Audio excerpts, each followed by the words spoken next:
저희들이 지금 이제 그 특별 새벽 기도회 가운데 있는데, 오늘 저녁은 제가 조금 마음이 이제 급합니다. 왜냐하면 그 분량이 이렇게 굉장히 많아가지고 오늘 새벽에 제가 그 11장을 다 해야 되는데 반틈밖에 이렇게 못해서 이제 11장 그 남은 부분 그리고 12장까지 우리가 좀 해야 되는데, 또 제가 이렇게 들어다 보니까 또 질문을 제가 좀 받은 게, 이제 11장 오늘 앞부분은 그 다 참석하셨다고 생각을 하고 제가 말씀을 드리겠습니다.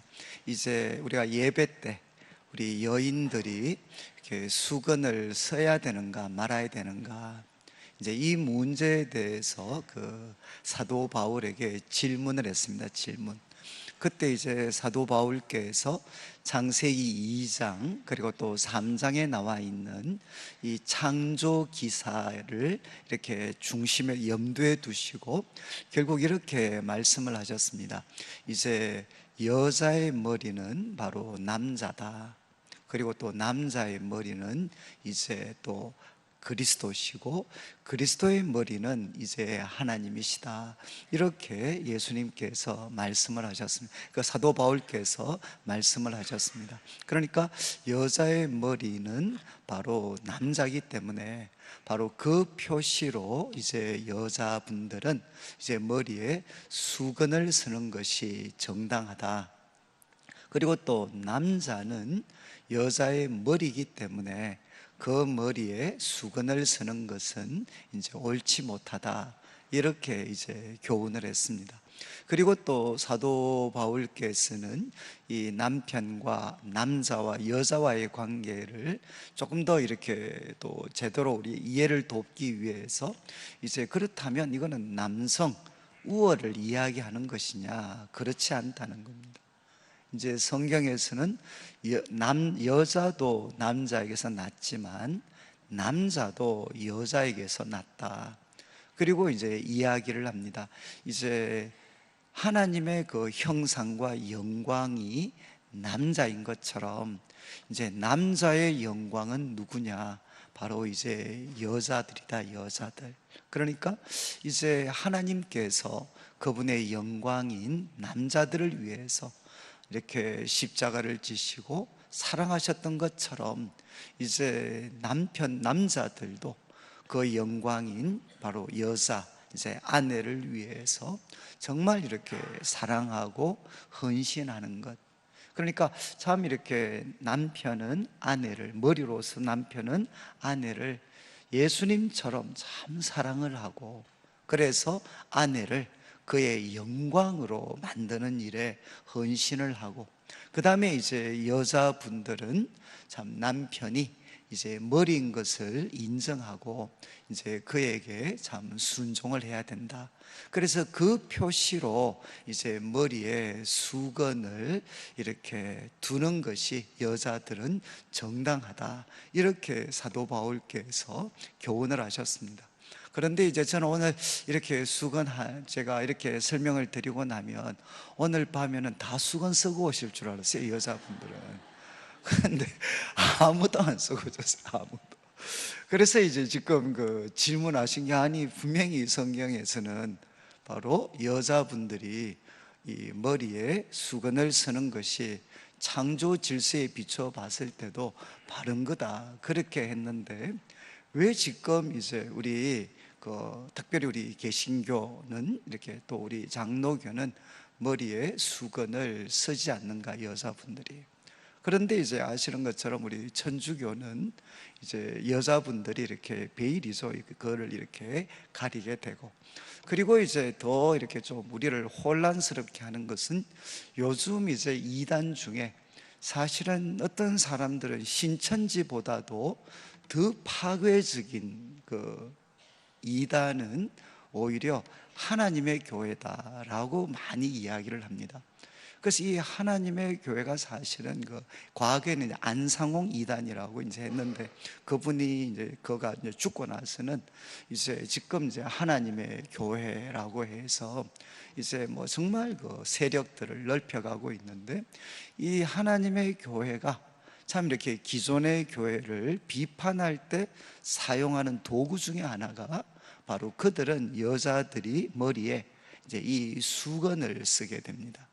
그래서 자기들이 진짜 성경적인 그런 교회고, 바로 수건을 쓰지 않는, 여자들이 수건을 쓰지 않는 기독교는 이거는 비성경적인 것이다, 잘못된 것이다, 이렇게 이제 가르치고 공격하는 그런 사례들이 굉장히 이렇게 많이 지금 있습니다. 그래서 이제 결국 저한테 질문이, 그럼 우리가 써야 됩니까, 말아야 됩니까? 근데 저도 잘 모르겠어요. 그런데 이제 이 어떤 성경을 해석하는 데 있어서, 제가 이 10시까지인데 이게 성경을 해석하는 데 있어서 가장 큰 난제, 이 신학자들의 가장 힘든 부분이 뭔가 하면, 여러분 지금 여자분들이 머리에 수건을 쓰는 것은 하나의 표현입니다. 표현. 하나의 그 본질적인 내용, 그 내용을 그들의 삶에 적용시키는 표현으로 지금 머리에 지금 수건을 쓰는 거죠. 수건을 써서 나타나는 게 무엇이냐?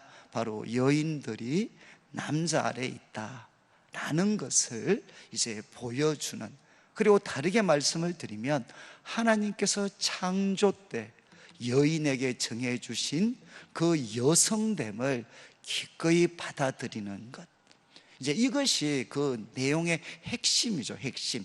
그 행동 속에 담겨져 있는 본질적인 내용은 무엇이냐? 바로 여인들이 하나님께서 창조하셨을 때 정해준 그 질서를 받아들여서 남편이 머리됨을 인정을 하고, 그리고 하나님이 주신 이 여성됨을 아름답게 지켜나가는 것, 그것에 대한 표시로 이제 여자분들은 머리에 이렇게 덮개 수건을 이렇게 쓰셨습니다. 자, 그런데 이제 이게 특별히 고린도 교회, 다른 성경에는 여러분 아시겠지만 신약 성경에 어느 바울 서신에도 수건에 대한 문제가 나오지 않습니다. 지금 고린도 교회만 유독 이 문제가 나타났죠. 그런데 그 신제 성경학자들이 그 이유를 설명을 할 때 이제 공통적으로 지적하는 것이 무엇이냐? 고린도 지역이 그 당시에 우리 이제 그러니까 그리스 지역에서 가장 성적으로 문란한 도시였습니다. 그러니까 이 고린도 사람들이라는 이 표현이 뭔가 하면 엄난한 사람들이다 라는 것과 똑같이 사용이 될 만큼, 그러니까 고린도 사람들이라는 것은 이거는 특별한 명사죠. 그런데 이것이 일반적인 의미로 사용이 될 만큼, 그래서 저 사람은 고린도 사람이다 이렇게 이야기하면 뭐냐? 저 사람은 정말 성적으로 문란한 사람이다 라는 것을 뜻할 만큼 이 고린도 지역은 성적으로 문란한 지역이었고, 그 성적으로 문란함은 무엇과 연결되어져 있었느냐? 우상 숭배와 밀접하게 연결이 되어져 있었습니다. 그래서 우상에게 제사를 드리고 나면 많은 경우, 대부분의 경우에 마지막 순서는 무엇이냐? 성전에 고용되어져 있는, 신전에 고용되어져 있는 여인들과 그 제사에 참여한 사람들이 성적인 그런 하나의 그 엄난한 성적인 향연을 벌이는 것으로 그 어떤 신전의 제사는 마무리되어졌어요. 그런데 이제 그 당시 이런 신전에 고용되어졌던 여인들이나 엄난한 여인들의 표시가 뭐 있는가 하면 머리를 민 거였습니다. 이해를 하시겠어요? 그 당시에 헬라 어떤 고린도에서 정숙한 여인들은 다 어떤 사람들이었느냐? 머리에 수건을 쓰고 머리를 길렀죠. 그런데 이런 성전에 신전에 고용되어져 있었던 그런 어떤 여자분들이나 또 이런 소위 우리로 말하면 몸을 파는 것과 관련된 여인들은 대부분 어떻게 했느냐? 머리를 밀고 있었습니다. 그래서 아마 여러분들이 중세나 이런 근대에도 영화 같은 거를 보시면 아주 이렇게 몸을 파는 것과 관련된 여인들이 머리를 민 모습으로 등장하는 것들을 많이 볼 수가 있어요. 그러니까 지금 이제 사도 바울이 이 가르침을 줬을 때 바로 머리에 바로 이 수건을 두도록 했던 것은 무엇인가 하면 이 창조 때 하나님께서 정해주신 여인의 아름다움, 여인의 역할을 바로 그 시대의 옷에 이렇게 바르게 입히는 교훈으로 이 가르침을 주셨다 라고 이제 해석을 합니다. 이거는 정당한 해석이죠. 그러면 이제 우리가 이것을 오늘날에 적용을 시킬 때 가장 힘든 부분이 뭔가 하면, 그러면 시대에 따라 바뀔 수 있는 부분은 무엇이고 시대에 따라 바뀔 수 없는 부분은 무엇인가? 이것이 이제 구약과 신약을 오늘을 사는 우리들한테 적용할 때 가장 큰 난제가 됩니다. 그래서 우리 11장의 2절에 이 머리에 수건을 쓰는 부분을 이렇게 시작을 할 때 이제 사도 바울은 이렇게 이야기하죠. 내가 너희에게 전하여 준 대로 뭐라고 했습니까? 그 전통을, 하나님의 명령이다 이렇게 이야기하지 않고 그 전통을 너희가 지킴으로 칭찬을 한다. 그래서 이제 우리 개신교회, 우리 성경신학자들은 대부분 어떻게 이 말씀을 해석했느냐? 지금 이 말씀의 핵심은 뭔가 하면 하나님께, 여인들이 하나님께서 정해 주신 그 창조의 질서를 기쁘게 받아들이고 남녀의 구분, 그리고 남자의 그 머리됨을 인정하고, 그리고 본인에게 주신 이 여성의 아름다움을 정숙하고 아름답게 지켜라 라는 것이 이 말씀이 주는 핵심적인 가르침이다. 그러니까 이것은 불변의 가치지만 이제 머리를 기르고 그리고 수건을 덮는 것으로 그 표시를 삼는 것은, 이것은 시대의 옷에 따라서 얼마든지 바뀔 수가 있는 것이다. 그래서 여러분 지금 만약에 여기 계신 우리 성도님들이 만약에 이 머리에 덮개를 썼다고 해서 저분은 정숙한 여인이다, 만약에 여러분 혹시 여기에 지금 머리에 쓰고 계시는 분들 정말 정숙한 여인이다 이렇게 생각이 드시나요? 아니면 바빠서 머리를 못 감았구나 이렇게 생각을 하시나요? 이거는 대부분 후자 쪽입니다. 후자 쪽. 그러니까 지금 우리 시대에는 여러분 여성의 정숙함을 나타내는 사인이 머리에 수건을 쓰는 게 아닙니다. 그러니까 바로 여인이 창조 때 하나님이 정해주신 그 여성됨을 기꺼이 받아들이고, 그리고 남성의 머리됨, 그것을 인정하는 표시를 이 머리에 쓰는 수건으로 그것을 나타낼 이유가 없다는 거죠. 지금 시대는 그런 표시로 머리를 덮는 게 사용되지 않습니다. 그래서 우리 개신교는 어떻게 됐느냐, 이제 이것보다는 이 형식이, 이 수건을 쓰라고 표현되어졌던 이 말이 우리들에게 꼭 전해주고 싶었던 그 영원히 불변된 가르침이 있습니다. 그 가르침을 우리가 받아들이는 것이, 그것이 더 타당한 것이 아니냐. 그래서 여러분 아마 저도 모태신앙인데, 모태신앙이니까 한 50년 이상을 교회에서 자랐지만 목사님으로부터 여자분들한테 왜 여러분들은 수건 안 쓰고 오셨습니까? 이것 때문에 제가 꾸중 들었던 적은 한 번도 없습니다. 그러니까 지금 우리 개신교의 전통은 바로 이 말씀의 핵심은 무엇이냐, 바로 창조 기사를 통해 하나님이 정해주신 남녀의 역할에 대한 구분을 우리가 기꺼이 받아들이고, 특별히 여성들은 이제 남자가 머리 되고 그 권위 아래에 있다는 것을 인정하면서 하나님이 정해주신 이 여인의 아름다움을 바로 교회 공동체 가운데서 아름답게 나타내고, 그리고 그들의 삶이 안 믿는 사람들에게도 손가락질을 당하는 게 아니라, 야 정말 예수님을 믿는 사람은 다르구나 하는 것을 나타내는 하나의 표시로서 그 당시에는 수건을 썼기 때문에, 이것이 시대가 바뀐 오늘날에는 우리가 어디에 집중해야 되느냐, 바로 이 형식을 통해 나타내려고 했던 본질적인 가치에 집중해서 우리가 이제 막 이렇게 수건을 서는 것보다는 우리가 가정에서 남편과 아내가 순종과 사랑의 관계를 세워가는 것이 이 말씀에 대한 올바른 적용이다 라고 해서 어떻게 되느냐, 저희는 수건을 서지 않습니다. 그러니까 이것에 대해서 더 자세한 걸 알고 싶거든. 저는 신약에 대해서 제가 학위가 없습니다. 그래서 학위가 있는 우리 김태훈 목사님한테 물으시면, 그래서 하여간 뭐 자유롭게 답을 해 주실 것 같아요. 그러니까 저한테 묻지 마시고, 이제 저는 여기까지밖에는 모릅니다. 이제 그 이상에 대한 거는 김태훈 목사님을 이용을 해 주시면 좋겠습니다.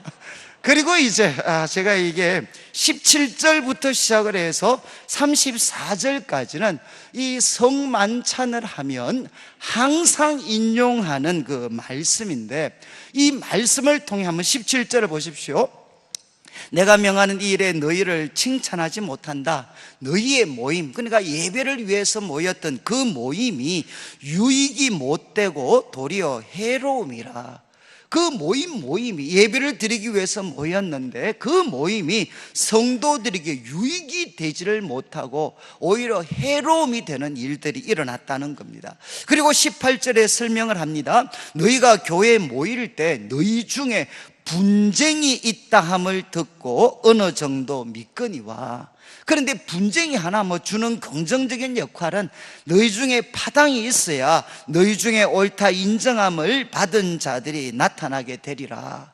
그러면서 지금 사도 바울께서 고린도 교회 성도들한테 지금 너희 모임이 유익이 되지 못한다. 그리고 그 모임 예배 가운데 지금 파당이 오히려 조성되고 있다, 이렇게 먼저 말씀을 하십니다. 그런데 이제 20절부터 그 내용을 설명을 하는데, 그런즉 너희가 함께 모여서 주의 만찬을 먹을 수 없으니.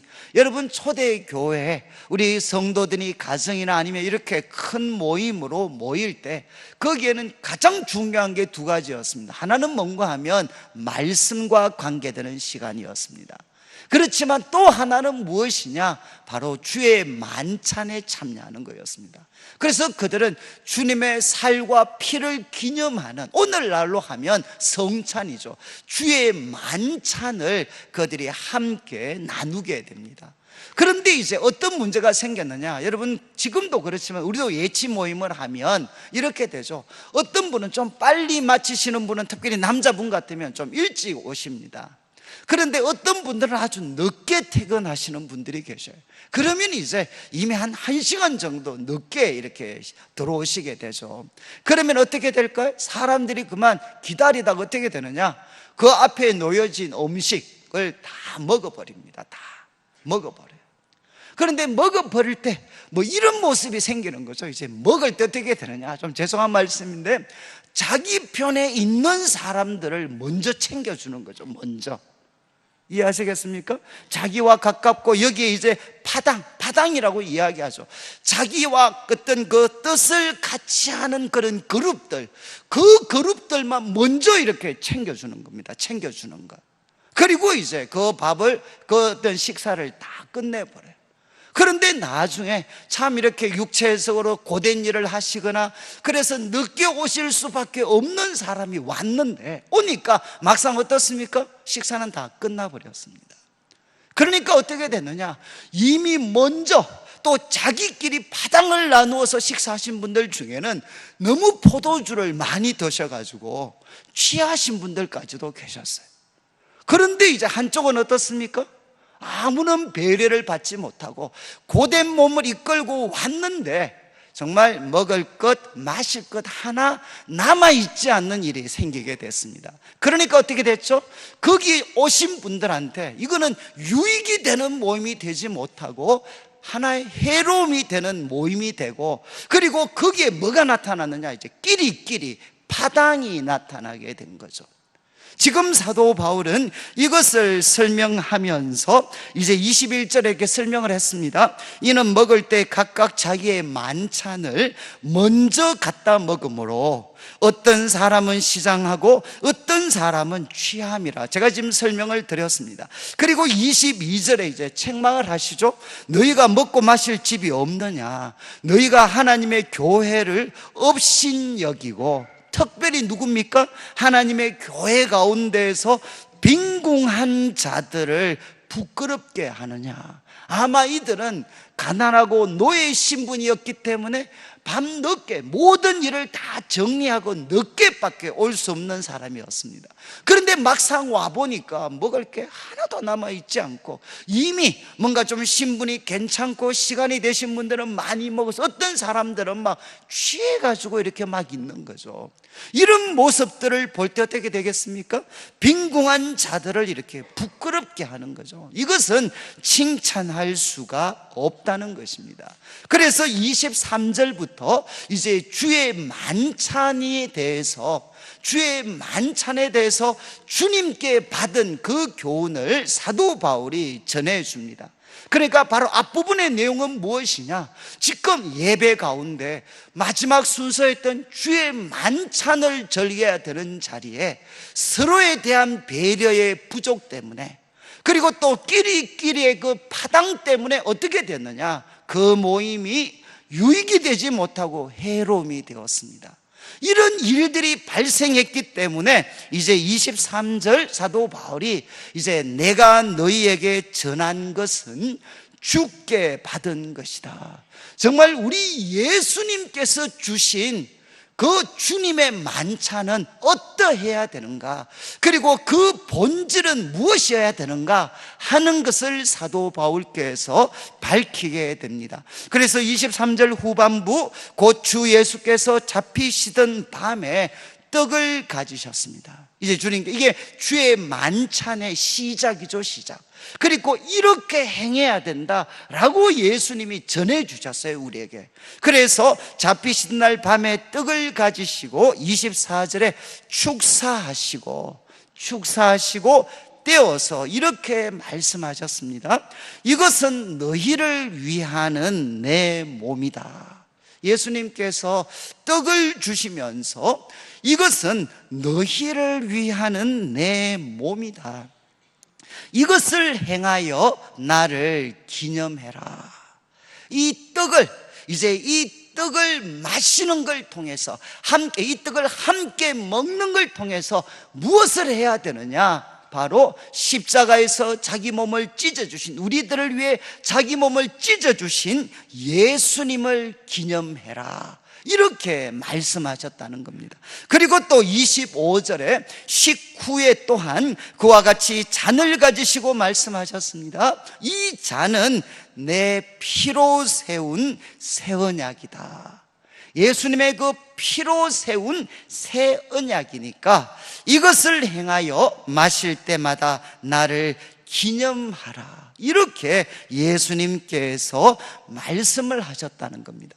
그러니까 26절, 이제 예수님이 우리에게 이렇게 전해 주셨으니까, 주의 만찬에 대한 교훈을 정해 주셨으니까 26절에 너희가 이 떡을 먹으며 이 잔을 마실 때마다 어떻게 해야 되느냐?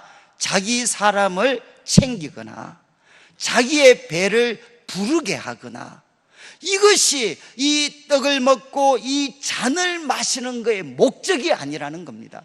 이 떡을 먹고 이 잔을 마실 때마다 우리는 무엇을 해야 되느냐? 주의 죽으심을 그가 오실 때까지 전하는 것이라는 겁니다. 그러니까 주의 만찬의 핵심은 무엇이냐? 바로 주의 죽으심을 기억하는 것. 바로 하나님의 아들이신 예수님께서 이 세상을 사랑하시고 우리들을 사랑하셔서 그분이 십자가 위에 피 흘려 죽으셨습니다. 이 예수님을 믿을 때 어떻게 되느냐? 우리들의 모든 허물과 죄는 깨끗이 용서함을 받고, 그래서 예수님이 그 찢어주신 예수님의 그 살은 우리에게 무엇이 되느냐? 바로 생명의 양식이 됩니다. 그래서 주의 만찬은 나하고 가까운 사람들을 먼저 챙겨주는, 나의 파당을 만드는 시간, 그리고 내 배를 채우는 시간이 아니라 주의 죽으심을 기념하는 것이 그 주의 만찬의 중심이 되어야 된다는 겁니다. 자, 그래서 27절에 이제 적용을 합니다. 그러므로 누구든지 주의 떡이나 잔을 합당하지 않게 먹고 마시는 자는 주의 몸과 피에 대하여 죄를 짓는 것이다. 여러분, 여기에 합당이라는 주의 그 살과 주님의 몸과 피에 대해서 합당하지 않게 먹고 마신다. 이거는 우리가 일반적으로 생각을 할 때는 우리가 성찬식 할 때 이 부분을 읽습니다. 읽으면 성찬식 하기 전에 우리들의 삶에서 큰 도덕적이거나 윤리적인 죄를 범하는 것, 이것을 우리가 합당하지 않게 먹고 마시는 것, 이렇게 해석을 하는 경우가 많습니다. 그런데 여기에 합당하지 않게 행한다는 것은 무엇이냐? 주의 만찬이 가지는 본질적인 의미, 그 의미에 부합되지 않게 행동하는 것입니다. 단순히 도덕적이고 윤리적인 죄에 대한 언급이 아니라 주의 만찬은 무엇이죠? 바로 내 배와 그리고 나와 뜻을 같이 하는 사람들을 배부르게 하고 그들을 챙겨주는 시간이 아니라 주의 죽으심을 기억하면서 우리가 하나가 되는 시간인데, 거기에 어울리지 않게 그 주의 만찬을 대하는 자는 어떻게 되느냐? 죄를 짓는 것이라는 겁니다. 그런 뜻에서 28절에 사람이 자기를 살피고 그 후에야 이 떡을 먹고 잔을 마셔야 된다. 그래서 여기 스스로를 살핀다는 것이 무엇이냐? 다른 게 아니죠. 지금 문맥 속에서 본다면 내가 지금 주의 살과 피를 먹을 때 주님과 그 하나님의 어떤 주님에 대한 사랑, 그리고 주님의 몸된 교회에 대한 사랑과 헌신을 다짐하는가? 아니면 내 배를 채우고 나의 파당을 챙기는 그 이기적인 마음을 내가 가지고 주의 만찬을 대하는가? 스스로를 잘 살피라는 것입니다. 그래서 주의 만찬을 대할 때는 주님의 그 사랑에 흠뻑 젖어서 주님께 전적으로 헌신하고, 그리고 이 사랑을 함께 나누고 있는 주님의 몸된 교회, 내가 사랑하고 헌신하고 하나됨을 지키는데 내가 최선을 다하겠습니다. 바로 이 마음이 무엇인고 하면 자신을 살펴서 우리가 가져야 될 마음이라는 겁니다. 그런데 29절에 이런 태도, 주의 몸을 분별하지 못하고 먹고 마시는 자는 자기의 죄를 먹고 마시는 거다. 그 때문에 어떻게 됐느냐? 약한 자, 병든 자, 죽은 자들까지 있다. 31절, 우리가 우리를 살폈으면 판단을 받지 아니할 거지만, 32절, 우리가 판단을 받는 것은 주께 징계를 받는 것이다. 그래서 33절에 이렇게 결론을 내립니다. 그런즉 내 형제들아, 먹으러 모일 때 어떻게 하라는 겁니까? 서로 기다려라. 빈궁한 사람들, 또 늦게 오는 사람들, 한 사람도 소외되거나 부끄러움 당하지 않도록 먹으러 모일 때, 주의 만찬을 대할 때는 꼭 서로 기다려줘라. 가장 빈궁하고 낮은 사람들까지 하나가 되어서 참여할 수 있도록 서로를 배려해 주어라. 그리고 이제 34절, 만일 누구든지 시장하거든 집에서 먹을지니. 여러분, 지금 주의 만찬은 배고픔을 해결하는 시간이 아니고 주님의 죽으심을 기념하는 시간이니까 배고픔의 해결, 그거는 집에서 하고 너희의 모임이 판단받는 모임이 되지 않도록 해라. 이렇게 사도 바울은 가르치고 있습니다. 여러분, 이제 이 주의 만찬을 통해서 우리가 배울 수 있는 것이 무엇이겠습니까? 여러분, 우리들이 참 주의 만찬, 성찬을 대할 때도 그렇고, 그리고 주의 몸된 교회 성도님들이 소그룹이나 전체가 모일 때 꼭 우리에게 필요한 것이 무엇입니까? 그 예배의 중심에는 무엇이 있느냐? 주의 죽으심을 기념하는 시간입니다. 여러분, 예배의 가장 중심에는 무엇이 있어야 되느냐? 예수 그리스도께서 우리를 위하여 죽으셨다는 것을 기억하고 다시금 마음에 새기고, 그리고 그 속에 나타난 하나님의 사랑으로 우리를 가득 채우고, 그 다음 어떻게 해야 되겠습니까? 서로를 배려해서 빈궁하거나 가장 늦게 오시는 분들까지도 정말 그분들이 부끄러움 당하지 않도록 서로를 배려하되, 여러분, 그 시간이 자기의 파당을 만들고 자신의 배를 채우는 이기적이고 하나됨을 깨트리는 그런 시간이 되어서는 안 된다. 이렇게 바울 사도는 우리에게 도전을 합니다.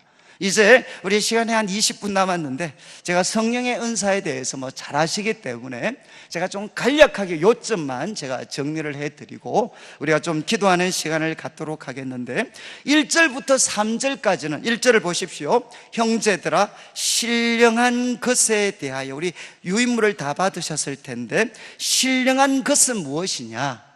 성령의 작용으로 발생하는 영적인 현상들입니다. 이거는 은사와 같은 말입니다. 은사와 같은 말.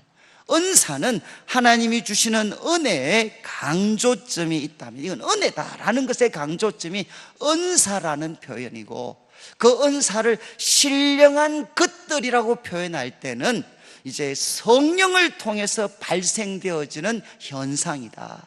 기원이 성령을 통해서 주어지는 그런 현상들이라고 할 때는, 강조점을 거기 둘 때는 신령한 것이라고 표현을 합니다. 그래서 신령한 것에 대해서 너희가 알지 못하기를 원하지 않는, 꼭 알았으면 좋겠다. 그리고 2절 말씀과 3절 말씀은 강의안을 한번 보시면 이렇게 되어 있습니다. 첫 번째가 성령의 표지, 어떻게 다른 영들의 행위와 성령의 역사를 구분할 수 있는가. 이번에 이교도, 말 못하는 우상에게 끌려 사는 자가 있고, 그리고 하나님의 영으로 말하는 자 그리스도인이 있습니다. 그런데 지금 저 사람 속에는 성령님이 역사하시는지 다른 영들이 역사하시는지 무엇을 가지고 우리가 구분할 수 있느냐, 판단할 수 있느냐. 이제 3절 후반부를 보십시오. 하나님의 영으로 말하는 자는 누구든지 예수를 저주할 자라 하지 않고 성령으로 아니하고서는 누구든지 예수를 주시라 할 수 없느니라. 여러분, 지금 저 사람 속에 성령님이 역사하고 있는지 아니면 다른 영들이 역사하고 있는지는 무엇을 통해 우리가 구분할 수 있느냐? 예수 그리스도에 대한 신앙 고백이라는 것입니다. 예수 그리스도를 저주할 자라 하지 않고 바로 주님으로 고백하는 것, 바로 그것이 뭔가 하면 저 사람 속에 성령님이 역사하고 있는가 아니면 다른 악한 영들이 역사하고 있는가 하는 것을 구분하는 기준점이 된다는 겁니다. 기준점은 예수님에 대한 신앙 고백입니다. 그리고 이제 4절을 보십시오. 4절부터 시작을 해서 이제 6절까지는 이렇게 이야기합니다. 은사는 여러 가지지만 그것을 주시는 성령님은 같습니다. 그리고 직분은 여러 가지지만 그 직분을 정해 주시는 주님, 예수님이시죠. 주님은 같습니다. 그리고 사역, 이제 여러 가지 하나 일하는 것, 사역은 여러 가지지만 모든 것을 모든 사람 가운데 이루시는 하나님은 같습니다. 그래서 은사도 여러분 기억하셔야 됩니다. 은사도 직분도 사역도 누가 주신 것이냐? 삼위일체 하나님께서 우리에게 주신 것이라는 겁니다. 여러분, 은사도 다르고 직분도 다르고 우리가 하는 사역도 다르지만 그것을 주신 분은 누구시냐? 동일한 삼위일체 하나님이 바로 그 중심에 있다는 것입니다. 그래서 여러분, 은사도 직분도 이거 내 것이다 라고 이야기하면 그것은 잘못된 것입니다. 자, 그런 다음에 7절에 이제 이렇게 설명을 하죠. 각 사람에게 성령의 나타내심은, 성령을 나타내심, 이게 이제 신령한 것들입니다. 각 사람에게 성령을 나타내심은 목적이 무엇이냐? 유익하게 하려 하십니다. 이건 동그라미를 쳐 놓으셔야 돼요. 여러분, 하나님께서 각 사람에게 성령을 나타내신 것은, 은사를 주신 것은 이유가 무엇이냐? 유익하게 하려 하십니다. 그런데 누구의 유익이겠습니까? 은사를 받은 사람의 유익이 아니라 교회의 유익입니다. 교회의 유익. 그래서 대부분 영어 번역은 common sense, for common sense, 공동의 유익을 위해서 하나님께서 각자에게 무엇을 주셨느냐? 은사를 주셨다는 겁니다. 여러분, 하나님께서, 성령님께서 각 사람에게 성령의 나타내심을 주신 이유가 무엇이냐? 그것은 그 사람을 유익하게 하기 위해서가 아니라 바로 교회를 유익하게 하기 위해서, 그리고 공동체를 유익하게 하기 위해서 은사를 주신 것이라는 겁니다. 그래서 8절부터 시작을 해서 10절까지는 이제 은사 중에, 많은 은사 중에 대표적으로 9가지를 언급을 합니다. 그러나 여러분, 이 9가지만 은사의 전부가 아닙니다. 이것 말고도 좀 있으면 이제 12장 마지막 부분 30절, 29절, 그러니까 28절부터 30절에 또 한 번 은사의 목록이 나오는데, 여기에도 2개 이상이 첨가가 됩니다. 그리고 로마서 12장에, 그리고 또 에베소서 4장에도 다른 은사의 목록들이 나타나고 있어요. 그러니까 여기 9가지는 전부가 아닙니다. 전부가. 그 중에서 이제 어떻게 보면 고린도 교회 성도들이 가장 많은 관심을 가지고 있고, 그들 가운데 나타나고 있는 대표적인 은사들을 9가지 설명을 합니다. 그래서 이제 18절에 어떤 사람에게는 성령으로 말미암아 뭘 주십니까? 지혜의 말씀입니다. 여러분, 지혜의 말씀은 뭔가 하면 적용에 초점이 있습니다. 적용에. 여러분, 바로 길을 찾아내는 거죠. 길을. 지혜의 말씀. 그리고 또 어떤 사람에게는 같은 성령을 따라 지식의 말씀. 지식은 무엇이겠습니까? 잘 깨닫는 것입니다. 잘 깨닫고 이해하는 것이 지식의 은사라면, 그 지식을 우리들의 삶에 잘 적용시킬 수 있는 은사는 무엇이냐? 지혜의 은사가 되는 거죠. 지혜의 은사.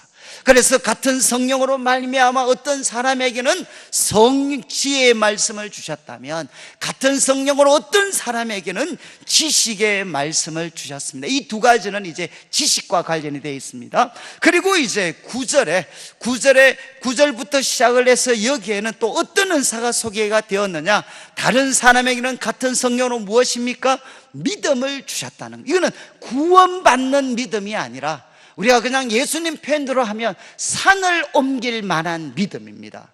그러니까 우리들의 삶에 하나님의 기적과 같은 역사가 나타나는 것을 믿게 되는, 그 통로가 되는 그 은사, 그죠? 산을 옮길 것 같은 그 믿음을 하나님께서 은사로 주셨고, 또 어떤 사람에게는 한 성령으로 병 고치는 은사를 주셨습니다. 그리고 또 10절에는 어떤 사람에게는 능력 행함을 주셨습니다. 그래서 이 3가지는 무엇이겠습니까? 초자연적인, 마치 기적과 연관된 믿음이죠. 기적과 연관된 은사. 그러니까 믿음, 그리고 병고침, 그리고 또 무엇입니까? 능력 행하는 것, 기적을 행하는 것. 그 다음에 이제 나머지 4가지는 무엇이냐? 예언과 방언과 관련된 은사입니다. 그래서 이제 10절 마지막에 보시면 어떤 사람에게는 예언함을 주셨다. 지금 이제 제가 드린 유인물을 보시면 우리 3번, 2의 3번에 다양한 은사들이 나오는데, 거기에 예언이라는 부분을 한번 찾아보시면, 여러분 지금 여기에서 사용되는 예언은 미래에 대해서 아는 것을 이야기하지 않습니다.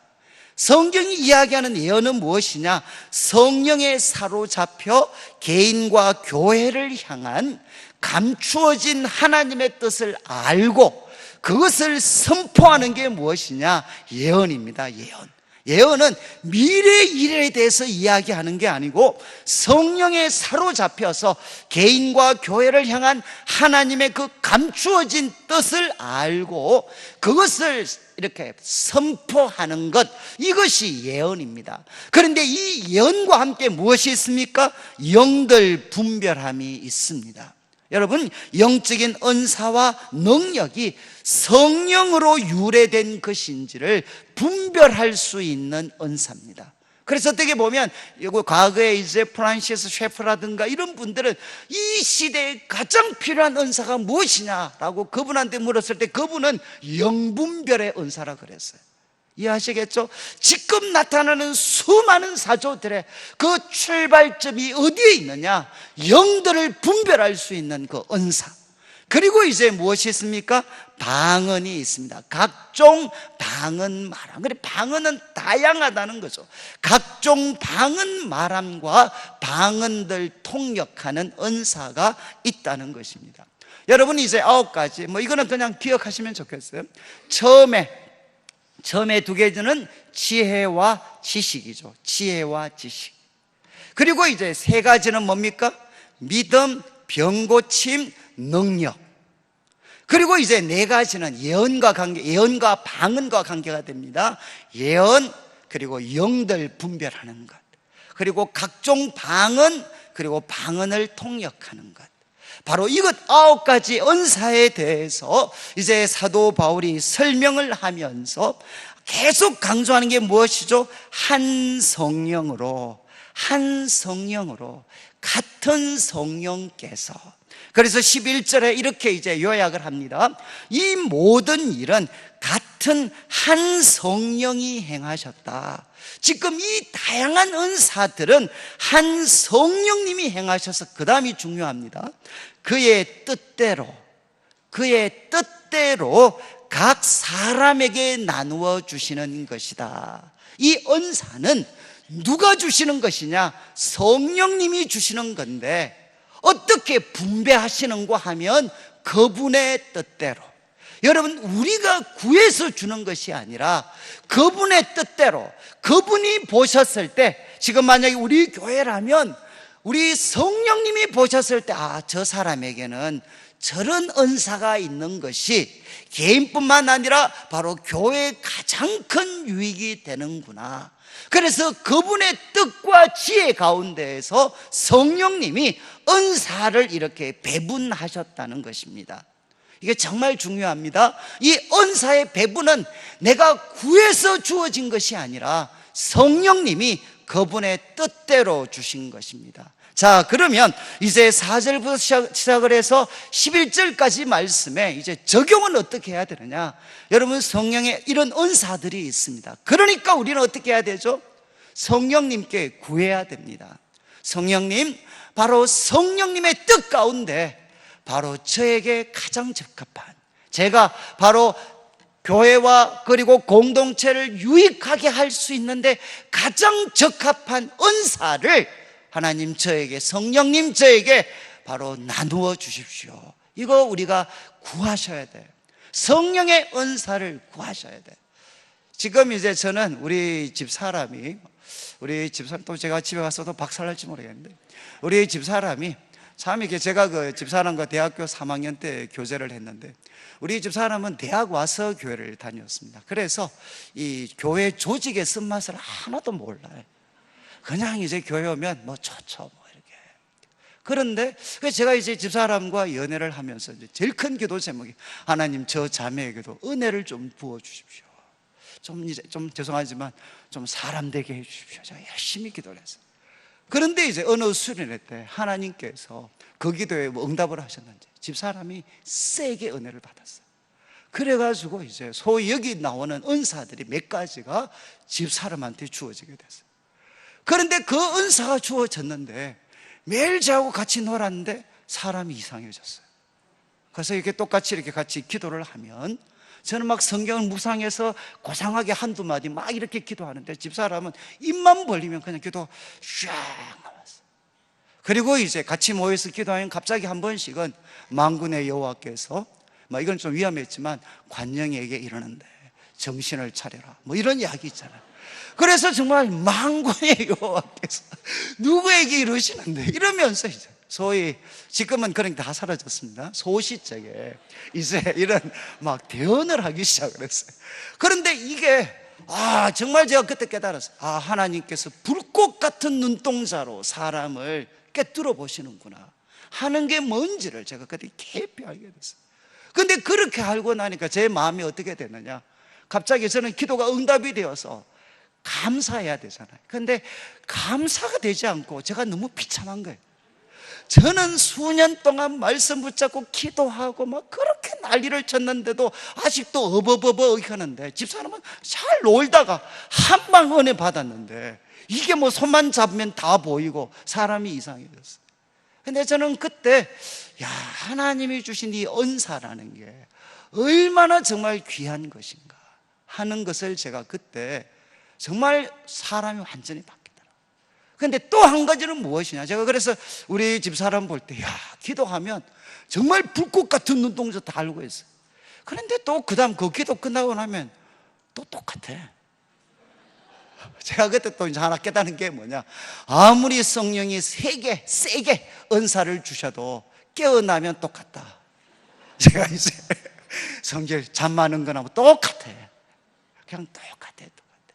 제가 지금 말씀드리는 거는 뭔가 하면, 여러분 그때 제가 내수동교회 이제 그때 있을 때 그때 하나님께서 우리들을 정말 낮추셨어요. 막 우리는 막 수많은 책도 읽었고 성경도 공부하고 헌신도 하고 막 그랬었는데, 성령님의 그 은사를 한번 부어주시는데, 우리가 공부하고 노력했던 거, 그런 것들은 성령님이 은사를 주셔서 우리에게 그분의 선물을 갖게 됐을 때 어쩌면 그것과 비교되지 않는 그런 깊이와 능력과 권세와 영광이 있더라고요. 여러분, 저는 참 우리 내일교회가, 제가 오늘 참 이 말씀, 저는 뭐 결론이 뭔가 하면, 여러분 오늘 이 밤에 그리고 앞으로 우리에게, 여러분 우리가 하나님 성령의 은사를 구하셔야 됩니다. 성령의 은사를. 제가 우리 청년들을 섬기다가 한번 이렇게 이제 수련회 마칠 때 되면 우리가 그냥 막 밤새도록 기도할 때가 있어요. 그래서 제가 몇 명의 청년들이 이제 남았고 다 집에 이제 다 자러 가고 몇 명의 청년들과 같이 기도를 하고 있는데 다 떨어져서 기도했죠. 근데 갑자기 제 마음이 막 뜨거워졌어요. 그래서 근데 저는 마음은 막 뜨거워지고 하나님이 주시는 기쁨이 충만한데 저한테는 어떤 영감도 깨달음도 주어지지 않아요. 그냥 막 마음이 너무 뜨겁고 막 너무 기뻐요. 왜 이런가 이게. 그런데 앞에서 보니까 한 형제가 방언이 터졌어요. 방언에. 그래서 이 형제가 방언이 터져서 막 이렇게 막 방언을 막 하더라고요. 그런데 제 마음에 무엇이 전달이 되느냐, 하나님이 이걸 너무 기뻐하시고 이 선물을 그에게 나누어 주시고 하나님 막 너무너무 기뻐하시고 있어요. 제가 이건 충격적인 깨달음, 경험이었어요. 그래서 제가 막 이 기쁨 속엔 또 갑자기 마음이 싸늘해져요. 이건 또 뭔가 싶어서 또 그 친구한테 가봤더니만 이제 얘가, 여러분 방언을 하고 때로 막 성령의 충만함을 받으면 여러분 좋으시겠습니까? 안 좋겠습니까? 좋지만 어떻게 되죠? 겁이 나요. 우리 집 사람도 그때 세게 은혜 받았을 때 제가 순간적으로 겁이 났던 게, 내가 이러다가 하얀 옷 입고 머리에 비녀 꽂고 앉아서 성도들이 와서 기도해 주면 기도하고 돈 받고 내가 이상한 이런 여자가 되는 게 아닌가, 정말 자기가 이렇게 뭔가 광신여가 되는 게 아니냐, 이런 어떤 두려움. 저도 처음에 방언을 받았을 때 이거 혀가 통제가 안 되는데 이 카드가 내가 이상한 사람 되는 거 아닌가, 막 그런 두려움들이 막 몰려오잖아요. 근데 그 후배가 막 가보니까 이빨을 막 이 혀를 막 입으로 막 깨물고 있더라고요. 왜? 이 방언의 은사가 자기에게 주어지는 게 기쁘지 않아요. 그래 이거 그냥 거두려고 막 이빨 깨물고, 그래서 막 그때 제 마음이 싸늘해졌어요. 그래서 제가 뒤통수 빡 때렸어요. 야 임마, 이빨 풀어, 이빨. 그리고 그냥 성령님께 맡겨, 성령님께. 그러니까 이제 그 형제가 이제 그 긴장을 풀고 그냥 성령님이 이끄시는 대로 또 기도를 했어요. 그러니까 이제 방언의 은사가 막 타오르는데 제 마음이 막 너무너무 다시 기쁘기 시작을 했어요. 그때 제가 깨달았던 게 무엇이냐? 여러분, 하나님께서는, 성령님께서는 우리에게 바로 이런 성령의 은사들을 나누어 주셔서 교회 속에 우리가 가진 지혜, 우리가 주신 능력도 좋지만 성령님이 주시는 그 은사 속에 담겨져 있는 성령님의 능력, 권세, 사랑으로 주님의 몸된 교회가 충만해지기를 우리 주님은 원하십니다. 그래서 교회는 무엇해야 되느냐? 여러분, 우리 내일 교회는 정말 말씀을 사모하시죠. 이렇게 말씀을 사모하시는 분들이 무엇을 구해야 되느냐? 성령의 충만함을 구하셔야 돼. 특별히 성령의 은사를 구하셔서 우리들 가운데 방언의 은사도 주어지고, 그리고 통역의 은사도 주어지고. 제가 지난번에 한번 총신대학원에 교경예배사 하는 수련회를 한번 갔어요. 그때 목사님들 기도회를 인도를 했는데 제가 혼자서 그냥 갔어요. 딴 분들은 찬양팀 데려가는데 저 혼자 가서 그냥 이렇게 찬송가 부르고 기도를 했어요. 근데 제가 그때 기도하다가 그만, 제가 금요일 때처럼 좀 방언을 몇 마디 기도했어요. 그때 이제 그 모였던 목사 신학생들 사이에 기도하다가 아마 논쟁이 붙은 것 같아요.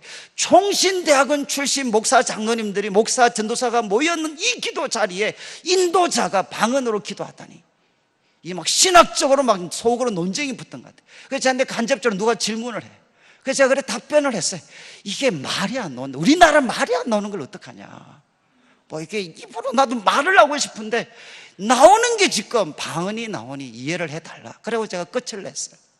제가 지금 말씀을 드리는 것은 무엇인가 하면, 여러분 지금 주님의 몸된 교회, 특별히 말씀을 사랑하고 사랑으로 헌신하려고 하는 사람들 가운데 우리에게 무엇이 주어져야 되느냐? 성령의 은사들이 부어져야 돼.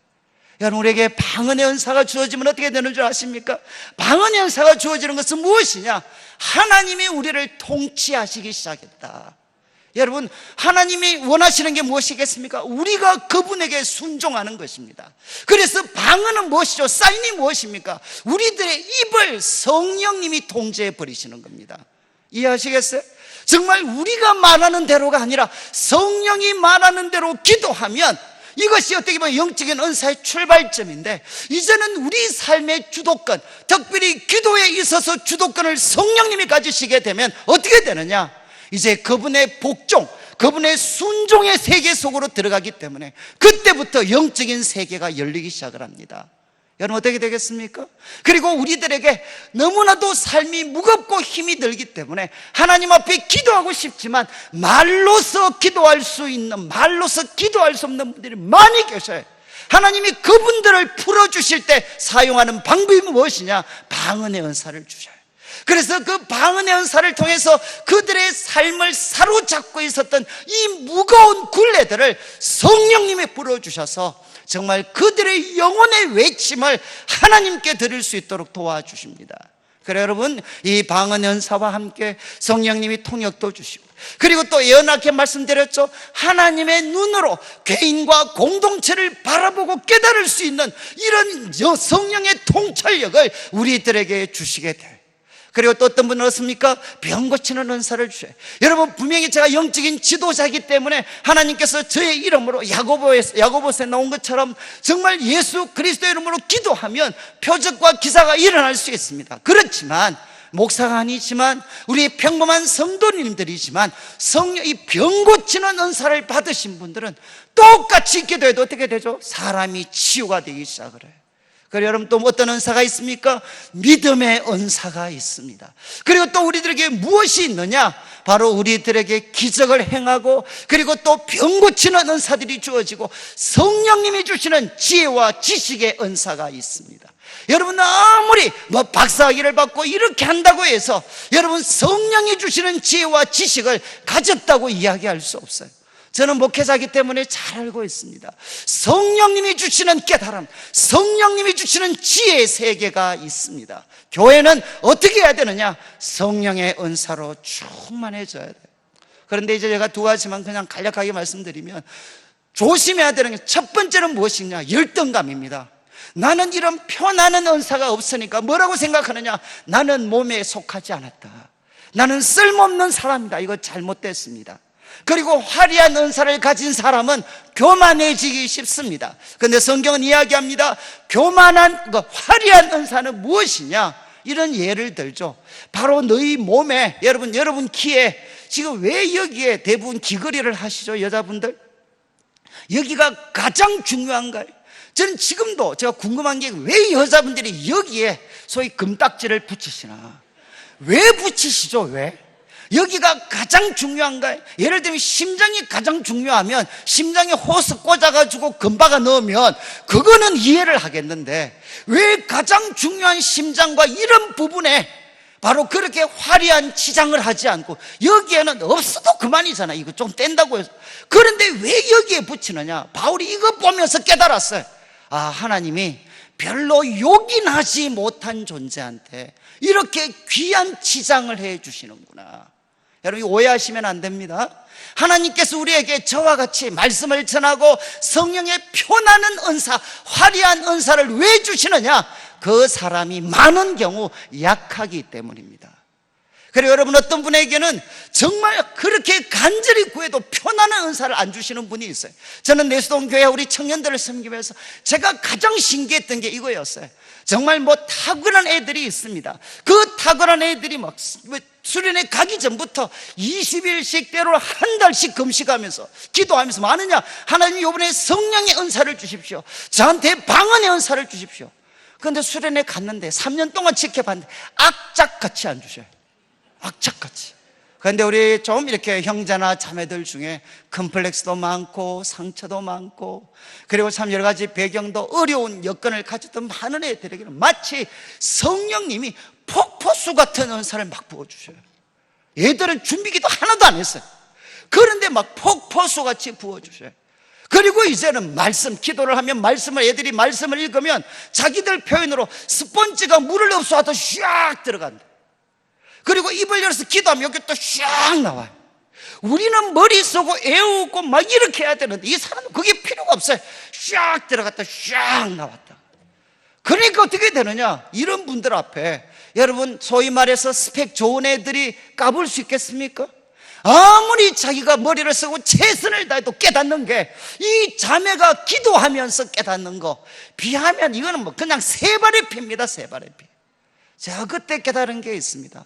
하나님께서는 은사를 나누어 주실 때 갖고 있는 가장 놀라운 뜻이 무엇이냐?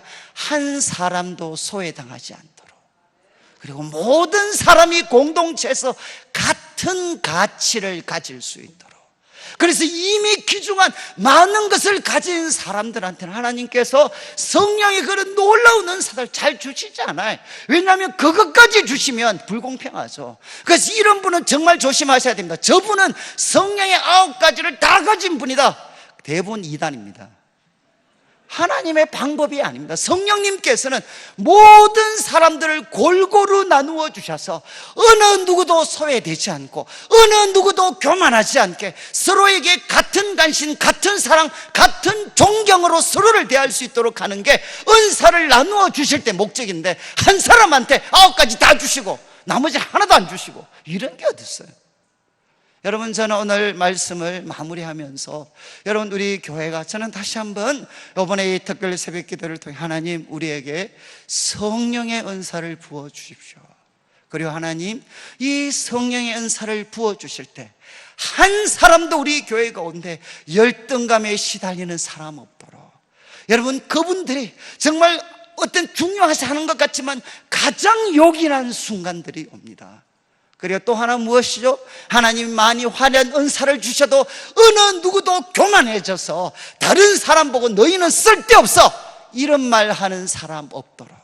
그래서 우리 성도들 모두가 성령님이 그분의 뜻과 지혜 가운데 나누어 주신 은사를 통해서 서로가 같은 관심을 가지고 같은 존경으로 서로를 돌아보면서 하나가 된 공동체, 정말 주님이 다스리시는, 서로가 존경하고 서로 사랑하고 높이고 한 사람도 소외되지 않는 바로 주님의 귀한 몸과 같은 교회로 하나님 우리를 세워주십시오. 바로 이런 교회로 함께 세워져 가기를 주님의 이름으로 축원합니다.